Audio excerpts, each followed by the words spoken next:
The Parliament, the apex legislature of our country, is regarded as the temple of democracy. The table area where the officers and reporters of the House, the Secretary General and the presiding officer are seated is considered as the holy sanctum sanctorium of the House. A certain degree of sacredness is attached to this place. In our temples, devotees are allowed only up to this sanctum sanctorium and not beyond.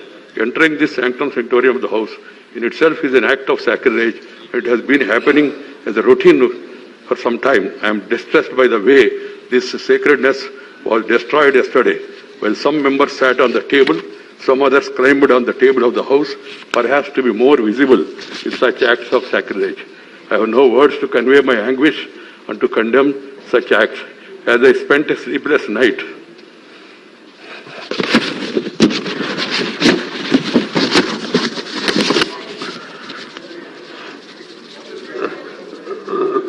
last night, I struggled to find out the provocation or reason for forcing this August House to hit such a low yesterday. A discussion on agriculture problems and solutions was listed. There can be difference of opinion and there can be a specific demand from anybody.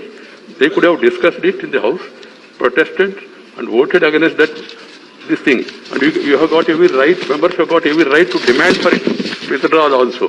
But it is for the government to act. You can't force the government to do this or not to do this. Different kinds are admitted by chair. Language used by the list of business is drafted in such a way that it is acceptable to all sections of the House without denting the thrust of the issue to be discussed. It happened yesterday too, and the chair has been doing it for a year.